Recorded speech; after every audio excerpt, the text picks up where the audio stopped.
में डूबना, उस रस में डूबना है आपको, उसी रस में निरंतर अपने मन को रखना है। यहाँ आकर के उसको खूब पी लीजिए, इतना पी लीजिए कि 24 घंटे के लिए आपका मन बिल्कुल तृप्त हो जाए, उस रस के अलावा और किसी रस की इच्छा न रहे।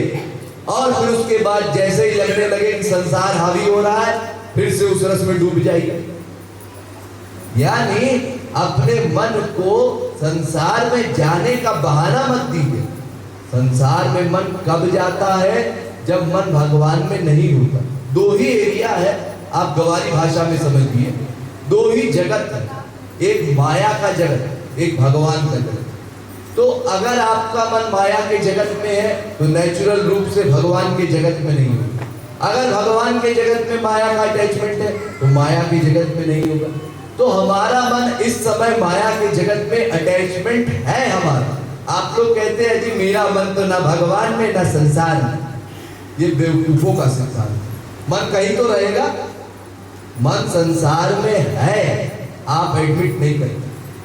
अगर भगवान में होता तो संसार का कोई विषय आपको दे दिया जाए, आपके काम का नहीं। जैसे हनुमान जी महाराज, आप लोग सुनते हैं ना, हनुमान जी महाराज को जब विभीषण ने तोहफे में, उपहार में माला दी, तो जानकी जी ने कहा कि हनुमान जी को दे दिया जाए।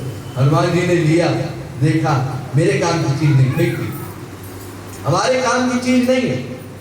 ऐसे ही जब हमारा मन सही चीज को प्राप्त कर जाएगा, सही चीज में मन लग जाएगा, उसमें आसक्ति हो जाएगी, तो ये संसार के विषय देख करके हम ऐसे ही फेंक देंगे, हमारे काम की चीज नहीं।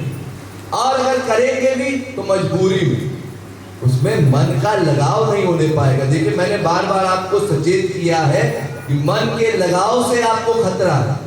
संसार का वर्ग करने में खतरा नहीं है, लेकिन उस संसारी वर्ग में मन का अटैचमेंट करने से खतरा है। संसार का वर्ग कीजिए, लेकिन मन की आसक्ति उस संसारी वर्ग में नहीं होनी चाहिए, ये अपना लक्ष्य रखना। और ऐसे जब आप धीरे धीरे साधना करेंगे, मन भगवान में पक्का तौर से लगने लगेगा, तो संसार से अपने आप हटेगा, ये पहचान है। और जब तक ऐसा नहीं होता तब तक जबरदस्ती हट करके आप लोगों को अपने मन को लगाने का लगातार अभ्यास करते रहना। लापरवाही नहीं करनी है, मेरी बात को बार बार याद कर लीजिएगा। अगर कोई लापरवाही करेगा तो उसके बाद फिर अनंत जन्म कष्ट सहना पड़ेगा, तैयार हो जाए। बार बार आपको ये अवसर नहीं मिलेगा। इतना सुंदर आयोजन हुआ है, इतना अच्छा प्रवचन हुआ है, आप लोगों ने प्रवचन सुना भी है, सत्संग में आने का संकल्प भी लिया है। अब मेरे जाने के बाद आप गिरगिट की तरह रंग बदल दे तो उसके लिए मैं जिम्मेदार नहीं। मेरे सामने तो आप लोग बड़ा भक्तिभाव का प्रदर्शन कर रहे हैं, और मेरे जाने के बाद आप कहें महात्मा जी ने जो कहा वो रहने दो, महात्मा जी तो देखने आएंगे नहीं। तो साधना आपको करनी है, मुझे नहीं करनी। मैं आपको केवल बताने आया था, मैं बता करके जा रहा हूं। अगर मेरी आज्ञा का पालन नहीं हुआ तो कोई फल नहीं मिलेगा। देखिए ये समझिए, गुरु आज्ञा पालन से ही वास्तविक लाभ होता है। वाल्मीकि जी महाराज जब नारद जी से मिले थे, तो उस समय वाल्मीकि जी महाराज कितने बड़े अपराधी थे कि वो राम शब्द नहीं बोल पा रहे। उस समय रत्नाकर नाम के डकैत थे, लोगों को लूटा करते थे, जो भी रास्ते से जाता था उसको लूटते थे, और अगर वो अपना सामान नहीं देता था तो मर्डर तक कर देते। इतना पाप कर चुके थे कि जब नारद जी मिले तो उस समय उनको उपदेश दिया कि तुम भगवान नाम लो, तो राम नहीं निकल पाए।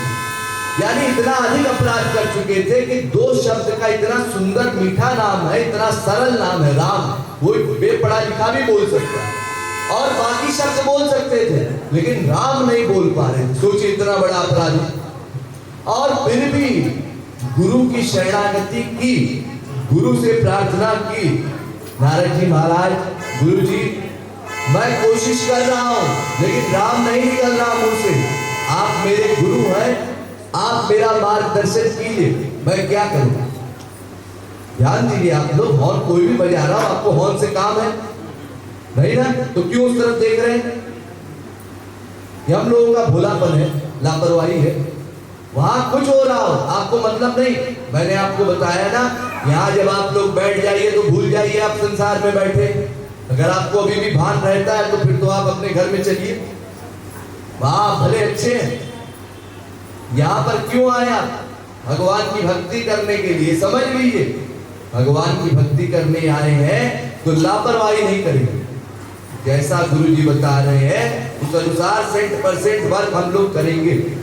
तो कहने का तात्पर्य ये कि वाल्मीकि जी को फिर उपदेश दिया नारद जी ने, एक काम करो, राम नहीं बोलते बन रहा, नहीं गुरु जी, तो मरा मरा का जाप करो। अब ध्यान दीजिएगा इस पॉइंट पर। वाल्मीकि ने प्रश्न नहीं किया, क्यों गुरु जी, भगवान के तो अनंत नाम है, ये मरा किस पुराण में लिखा हुआ है कि भगवान का नाम है, मरा का जाप क्यों करूं? अरे राम बोलते नहीं बन रहा तो कृष्ण बोलूं, हरि बोलूं, कुछ और बोलूं? नहीं, गुरु ने कहा है मरा का जाप कर रहा है तो मरा का जाप करेंगे, अपनी बुद्धि नहीं लगाएंगे। ठीक है गुरु जी, मरा का जाप करेंगे। मैं जब तक लौट करके नहीं आता तब तक तुम भगवान नाम जाप करते रहना, मरा मरा का जप करते रहना। अच्छा ऐसा, जब तक आप लौट करके नहीं आते। ठीक है गुरु, कब आएंगे आप? मुझे तो बता करके जा रहे हैं, फिर ना आए तो कोई डाउट नहीं, गुरु के लिए कोई डाउट नहीं। जैसा गुरु कहे बस वैसा आज्ञा पालन, कोई प्रश्न नहीं किया। मैं कितने दिन बैठूं गुरु जी, 1 दिन 2 दिन 3 दिन 4 दिन, कोई प्रश्न नहीं। जैसा गुरु ने कहा बिना बुद्धि लगाए गुरु की आज्ञा का पालन। अरे देखिए, आपको एक सिद्धांत समझा रहा हूं। क्या? भगवान को पाने वाले 2 तरह के जीव हुए प्रमुख रूप से। वेद कहता है यस्य मूढ़ तमो लोके, यानी या तो इतना मूर्ख हो कि स्वयं की बुद्धि ना हो, गुरु जो बोले वैसा वर्त करे, ऐसा भूला हो, ऐसा मूर्ख। तो यस्य मूढ़ तमो लोके या यस्य बुद्धे परंगता, इतना पारंगत हो, इतनी अधिक बुद्धि हो उसमें कि सब विश्व का ज्ञान इकट्ठा करे, शास्त्र वेद जाने, तब तरह का ज्ञान होने के बाद तब उसको ये मालूम पड़ेगा कि किसी भी वर्ग से हमारा कल्याण नहीं हो सकता। तब अंतःकरण में दृढ़ विश्वास होगा ये संसार नश्वर है, इससे कुछ मतलब नहीं होगा, तब वो भगवान की भक्ति कर सकते। तो हमारे लिए ये तो मुश्किल है कि हम लोग सब तरह का ज्ञान प्राप्त करें। पूरी जीवन बीत जाता है, एक पुराण एक ग्रंथ हम लोग नहीं समझ पाते। ये तो वैसे भी बहुत कम लोग हुए हैं। जगत गुरु देखिए केवल 4 ही हुए, हमारे महाराज जी 5वें पंचम मूल जगत गुरु हैं। तो यानी जो विद्वान हुए हैं वो तो बहुत कम हुए, बाकी जितने महापुरुष हैं वो सब लिमिटेड नॉलेज वाले, वो अपनी अपनी भाषा बोलने वाले, कोई बंगाली बोलता है, कोई मारवाड़ी बोलता है, कोई पंजाबी बोलता है, ये सब लिमिटेड ज्ञान वाले। ऐसे ही हम लोगों को भी समझना होगा कि भोला बालक बन करके गुरु के सामने जाना, गुरु के प्रत्येक वाक्य पर विश्वास हम लोगों को करना होगा। जैसे वाल्मीकि ने किया था, प्रश्न नहीं किया गुरु जी मरा मरा का जाप क्यों करें, गुरु जी कब लौट करके आएंगे, बिल्कुल उनकी आज्ञा का केवल पालन, और मरा मरा मरा मरा मरा मरा हो गया, अपने आप हो गया। और उल्टा नाम जपा जग जाना, वाल्मीकि भय ब्रह्म समाना। वो वाल्मीकि इतने बड़े पापी होने पर भी फिर महापुरुष बनकर के, और इतना बड़ा अधिकार प्राप्त हो गया कि रामायण लिख दी पूरी भगवान राम के आने से पहले ही। और यहाँ तक कि जगदम्बिका सीता उन्हीं के आश्रम में रही, लव कुश के गुरु बने, इतना बड़ा सौभाग्य प्राप्त हुआ। ये कैसे हुआ?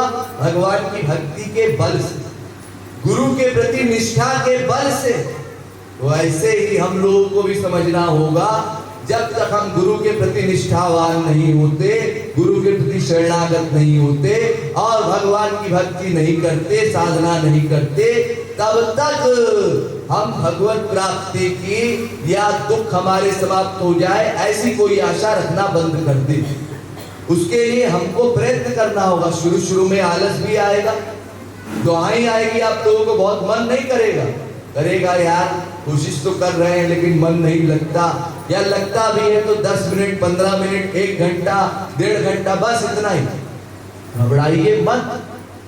आपका मन जो है अनादिकाल से आपने संसार में लगा रखा था, तो अचानक से कैसे भगवत विषय में लग जाएगा? उसके लिए काफी प्रयास करना होगा। तो प्रयास करने में लापरवाही ना हो और भीतर उत्साह भर करके, ये विश्वास करके कि हमारे गुरु सक्षम है, हमारे भीतर के दोषों का नाश वो कर सकते हैं, इसलिए हम लोग लापरवाही न करते हुए, गुरु की आज्ञा का पालन करते हुए निरंतर भगवान की भक्ति करने का प्रयास करते रहे।